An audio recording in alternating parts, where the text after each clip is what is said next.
Welcome back to another piano lesson with Warren. My name is Warren McPherson. If you're new to the channel, today we're going to take a look at the left hand. What do you do with the left hand? Oftentimes for pianists, especially beginners and intermediates, it kind of gets a little bit confusing as to what should I do with my left hand when I'm playing? How do I sound like those professional players? So today I'm going to share some tips, some do's and don'ts for the left hand that will give you some more clarity as to what to do in different occasions, because we do change the way we use our left hands based on the style, based on the tempo, and based on whether or not we're doing instrumental versus accompanying a singer. So stay tuned, we're going to talk about that when we get right back.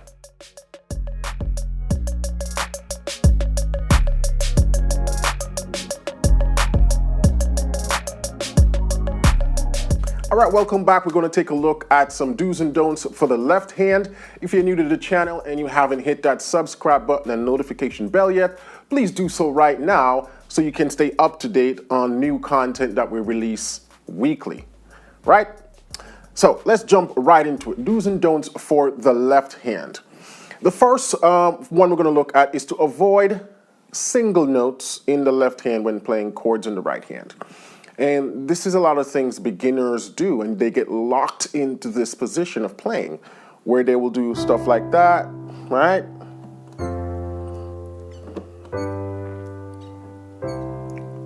And they spend years in this position. This is super limiting. And so you want to avoid playing a single note in the left hand and just a single note in the right hand. It makes your playing sound thin. It makes it sound really beginner, and it limits you from being able to do other things. So you want to develop a better hand position, and this is where we bring in the octave and the fifth. If you're a beginner and you haven't been doing this, it might take some time to get accustomed to, but this is a very strong position for beginner to start playing with. If you're playing a chord, do this in the left hand. It gives you a much fuller sound. And when you combine that with a right hand chord, see how much fuller it sounds? The other reason why this is important to get used to that format is because then you can build on that as your skills improve. So once you get to intermediate and start adding sevens, then it's just a matter of shifting the thumb down to one note. And you can start getting sevenths in your chord. Major seventh. Same thing if you want dominant seventh. You realize my hand position doesn't really change. Same fingers, just the notes change.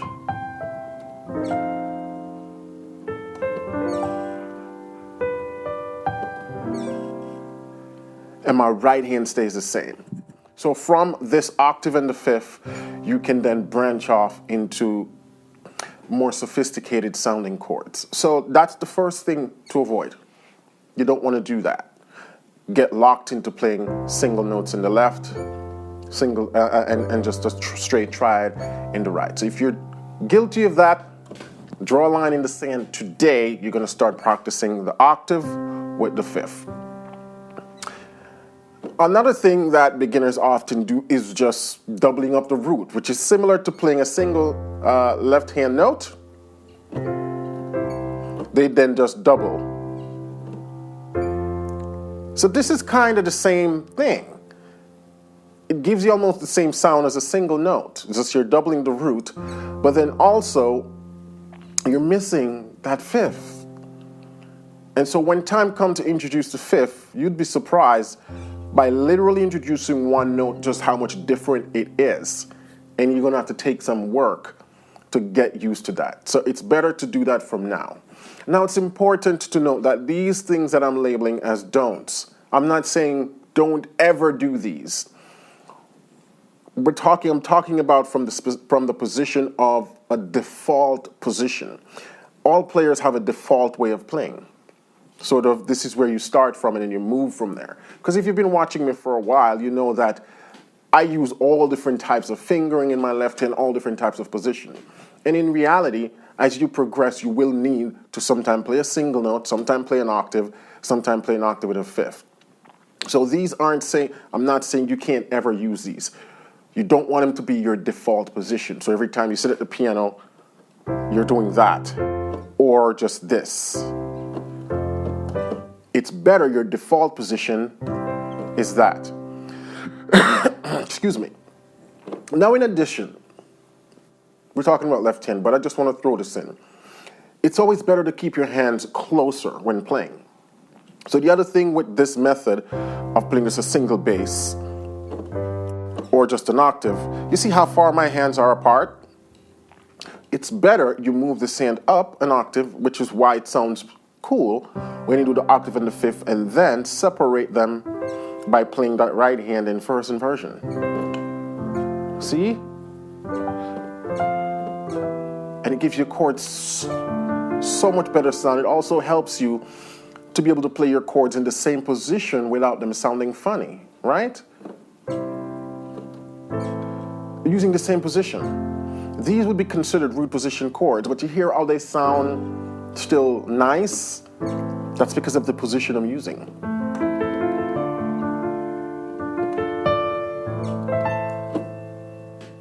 Let's jump down. You also want to avoid playing just a single triad in the left and another triad in the right hand. So again, you're doing that.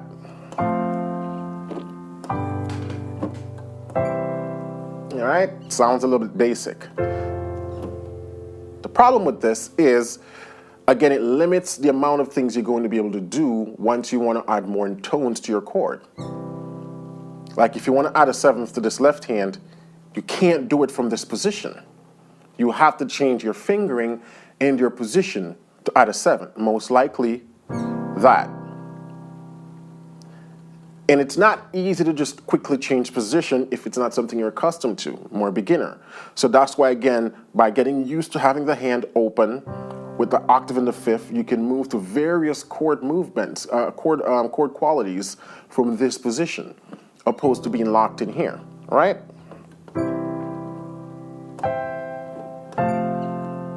The other thing is when you have to move to chords from this position, you're then either forced to play the chord in inversion, which means you're not playing the true bass. In this case, the true bass would be F. But if you play it in inversion, now the C is the lowest note. Theoretically and technically, you're still playing an F chord, but the mere fact that there's not an F in the bass changes the overall sound.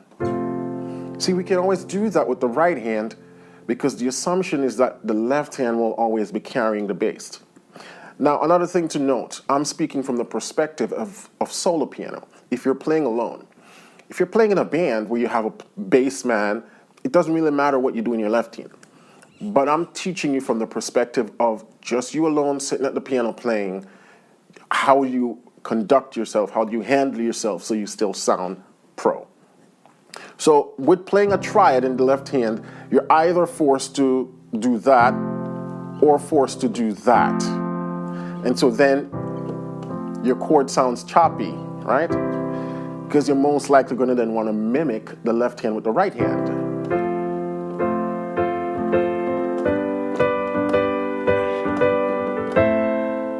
And you get locked into this triadic sound, which sounds a bit thin, but eliminates the option for you to generate cool rhythmic stuff, and also, again, to avoid jumping in root position. So that's why we leave the right hand for that, and with the left hand, we can do stuff like that. So we're always carrying the root, and then it doesn't matter what inversion we're using in the right hand, things still sound cool. So we don't want to be locked into just single triad in the left all the time. It sounds monotonous real quickly, and it eliminates a lot of possibilities for us to do other interesting things.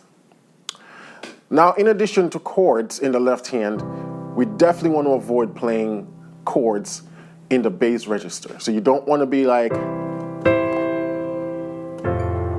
you hear how dark and muddy that sounds? That's because the lower you go on the keyboard, the less notes you need to play in the left hand, or it's going to sound muddy. Now, intervals like octaves, fifths, and fourths are considered perfect. I'm not going to dive into why they're called perfect. Partly because of the relationship between the two notes, the frequency and how they mesh with each other. Part of why chords sound muddy in the bass, because there's a lot of overtones going at the same times, and so we got notes clashing into each other, which give that muddiness. Octaves, in their cleanness, their perfectness, can play in a low register and sound fine. Doesn't have much mud. Same thing with a fifth or a fourth. So when you go low on the keyboard, you definitely want to avoid playing triads. If you have to play a triad, come up the octave and play the triad. So then if I'm playing, the lower I go, the more I would go to just a single octave. Or I may be able to throw in the fifth. See, it doesn't sound bad, doesn't sound muddy, because if you look at the intervallic makeup of these notes, we have an octave, we have a fifth, we have a fourth. So it's made up of all perfect intervals, which again doesn't produce a lot of crazy overtones that clashes in each other.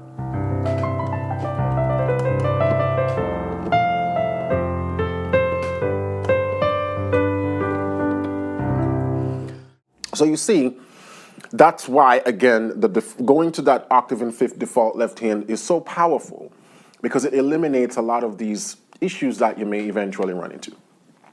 So those are some things to avoid, especially as beginners, for the left hand. Let's talk about now some things that you can do with the left hand to make it sound good. We already talked about the fifth, octave and the fifth, and how you can easily move from there to introduce a major 7 or a dominant 7. So generally when I'm playing and I want to add 7ths to my chord, I introduce that in the left hand, right?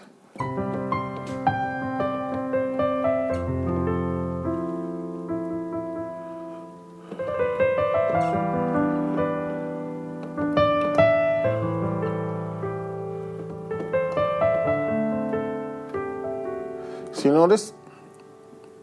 And so I don't even have to think much about it, because my position stays the same, my fingering stays the same, and I can easily introduce my 7ths while my right hand focuses on just the core triadic chord or doing little melodic runs and lines.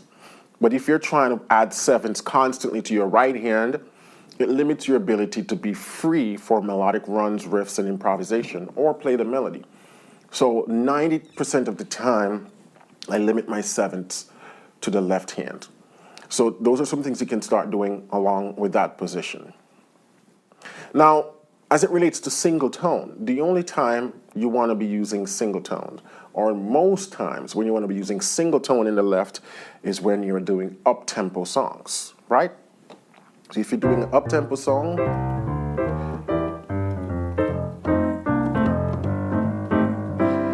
then I would switch to single notes in the left hand.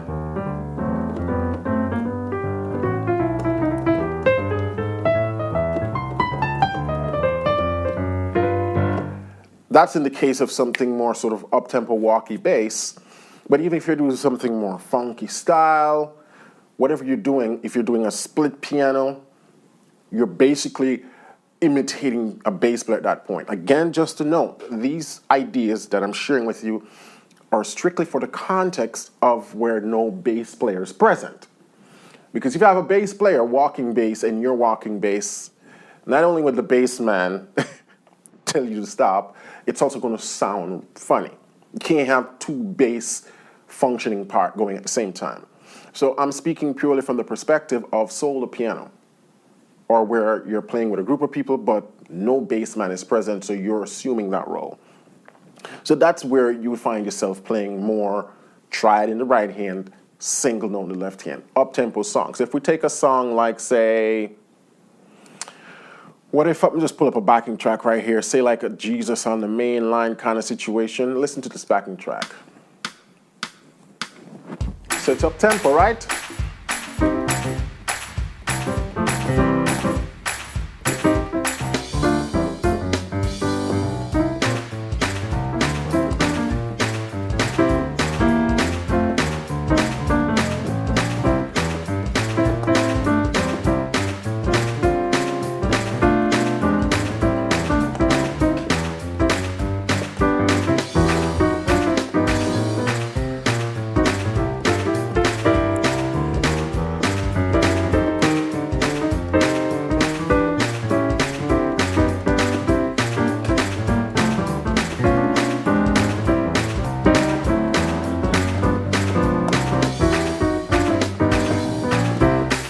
But in this case,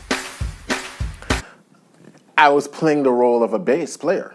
So when you're playing these up-tempo songs, you cannot then play triad and fifth. This actually slows you down. Having your left hand open spread like that in that position slows you down. You have to get a little bit nimble, which means that left hand move away from that position. Now, what if you're doing something up-tempo but you have a bass man? Then do you go back to that and you know? No. That's when we go to a more close position left hand. So let's just go for an example again, right? All right? So if we have a bass player and you're playing, that's when you do stuff like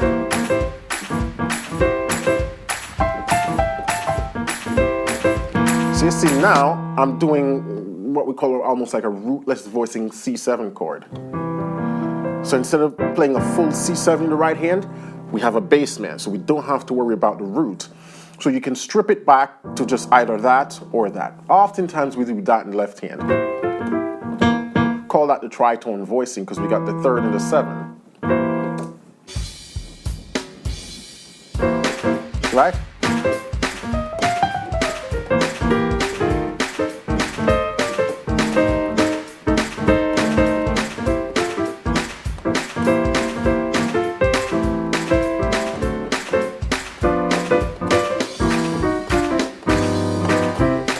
Now, that doesn't mean you cannot play the root of the chord, you can. But if you're playing constantly a 4-note chord, you might find that you're moving a little slow. It's hard for you to get certain rhythmic stuff in because we're juggling too much notes at once. So we strip out that left hand to like the core notes, which is oftentimes the root, and the third and the seven. And then occasionally we can play a full chord in places where it's convenient for us to do so. So that's how you treat the left hand in more up-tempo. We don't do the whole octave in the fifth. Let's look at some more examples. We talked about split bass and the up-tempo song. Now, what if we're doing something more sort of medium tempo? Let's pull up this one right here. It's kind of a shuffle swing.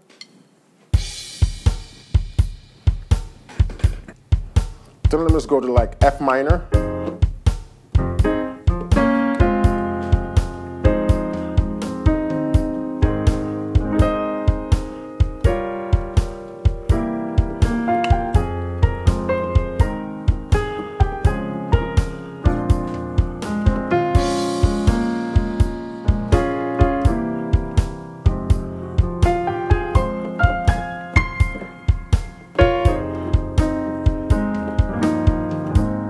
So in this case, you can still maintain that left-hand position.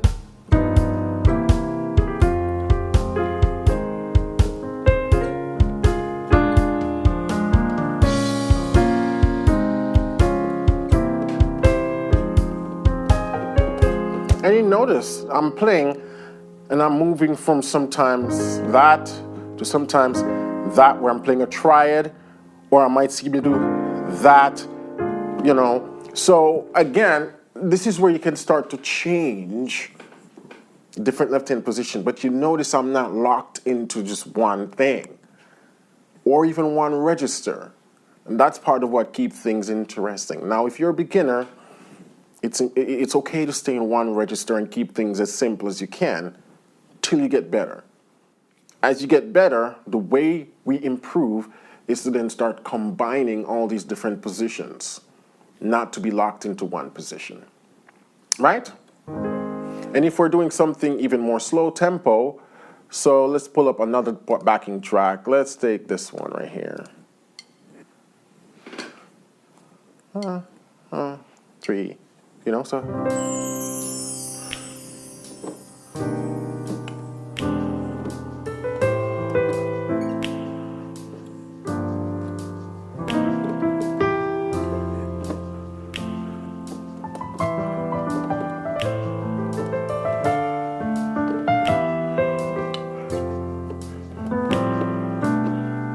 Never would have made it.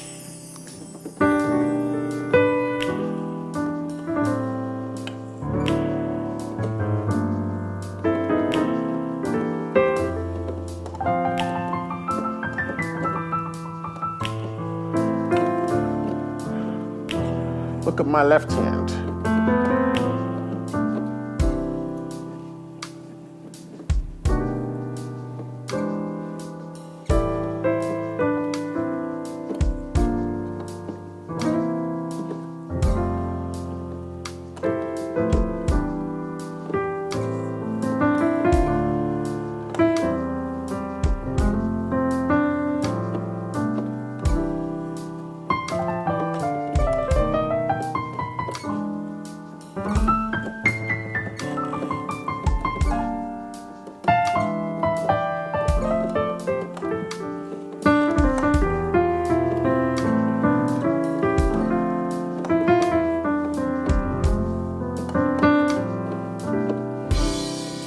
So you notice I'm using a lot more chords, a lot more octave and fifth in the left hand.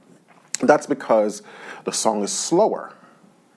So I don't need to do rhythmic fancy stuff, right? So then I can keep my left hand more consistent. Now, another thing to keep in mind with left hand, and this is the last point I'm going to leave with you guys. Your left hand is responsible for keeping time and rhythm, especially in case where we don't have a drummer and the bassist. So what I mean, if I'm doing, so let's say go back to that never would have made it. So, never would have made it.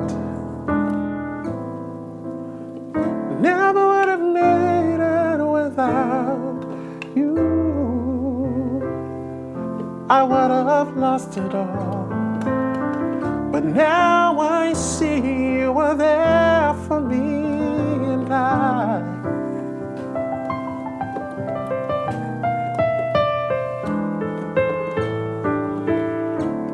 So what I mean by timing, you notice my left hand is hitting those 1, 2, 3, 4. 1, 2, 3, 4. So whenever the chord changes, that left hand is hitting that chord. So 2, 3, 4.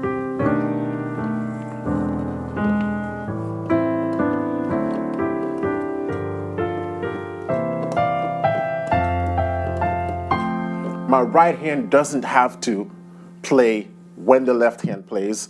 My right hand doesn't even have to play on the beat. The left hand does. The left hand's keeping my time, which gives me the freedom to play what we call counter rhythm or off beats with my right hand. Check it out again. So 2, 3, 4, 1, 2, 3, 4.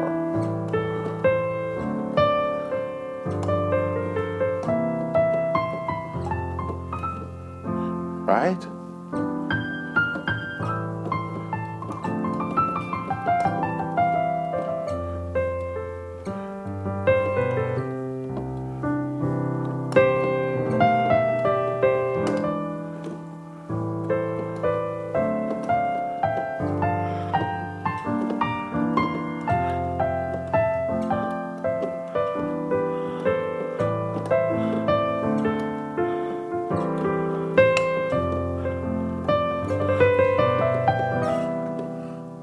My left hand doesn't miss, and my right hand can do polyphonic rhythmic stuff.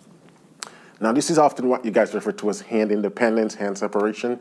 It does take a little bit of practice, but the best way to start to approach this is to know that that left hand is what's being grounded, keeping the time and the rhythm.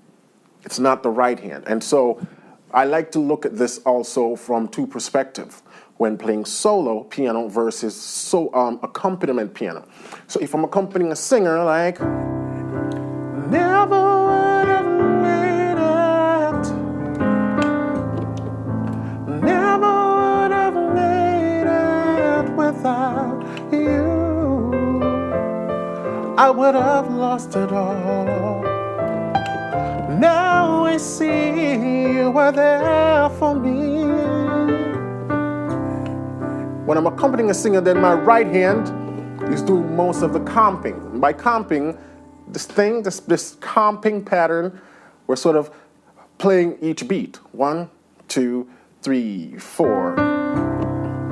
Never would have made it. Never would have made it without you.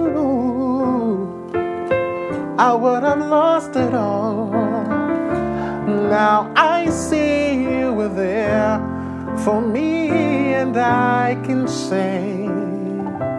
Right, my right hand's kind of comping, and my left hand is just outlining those big beats. 1, 2, 3. Now, when you flip that and you're doing solo piano where you're playing the melody and the riffs and the run, then your left hand do more of the comping. So then we have.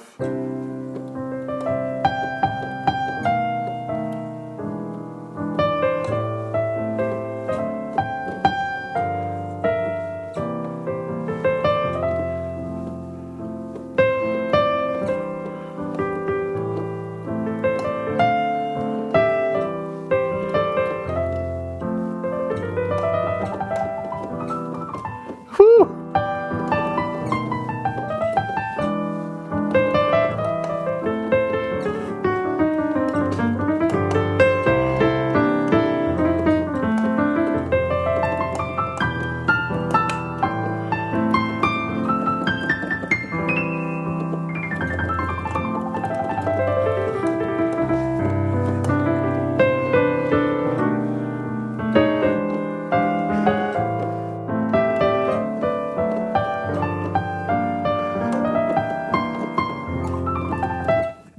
Having some fun there. But you see, then my left hand keeps that beat grounded.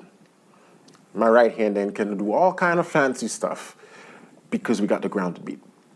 So that's it. That's all I have for you guys. All right? Do's and don'ts for the left hand. Keep those things in mind when you're practicing, when you're playing, and then just continue to refine them because it will definitely help you to become a better player.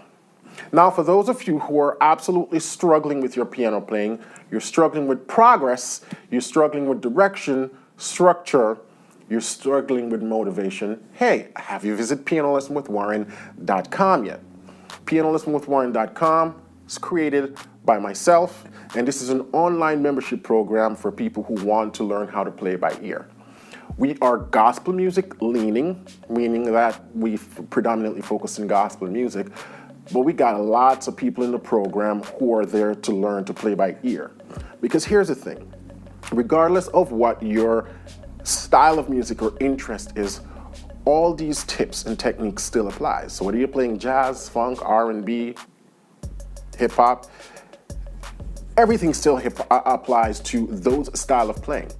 And so Piano Lesson with Warren has one of the best online membership program for people who want to learn by ear. I break down a lot of tips and techniques, just as we're doing here, but in just so much more details. And it ranges from beginner to advanced. So you're not only getting just theory, we have dozens of song tutorial examples for you to learn as well, downloadable PDFs, backing tracks, score, lead sheets, all of that great stuff. Plus we have our Premier Practice Path app, which is the roadmap basically. You can't really learn music effectively and efficiently without roadmaps. And that's basically tell you what to do now, what to do tomorrow, how do you know when to move on. pianolessonwithwarren.com has all of that amazing stuff, and you can access all of that today for $1 as a trial to see if it's something that's right for you. And the reason why we're one of the few, if not the only online membership that offers $1 trial, we want people to be happy, and we only want people in the program who want to be there. So we're not trying to sell you something that you don't need or it's not going to be helpful. We also have a 30-day money-back guarantee. So in addition to the 7-day trial, you get an extra 30 days to say, hey, is this thing right for me? And you get to communicate with me regularly, sometimes through live video sessions, and also through emails, because I want to make sure that you're getting what you need to achieve your musical goals. pianolessonwithwarren.com, head over there right now and check it out. All right, and lastly, if you haven't subscribed yet, we still offer tons of value over here, so hit that subscribe button, the notification bell, so you will be notified when we send out new materials like this one. All right, until then, keep listening, keep singing, keep practicing, because this is how you'll continue to improve as a musician. Bye for now, and see you in the next tutorial.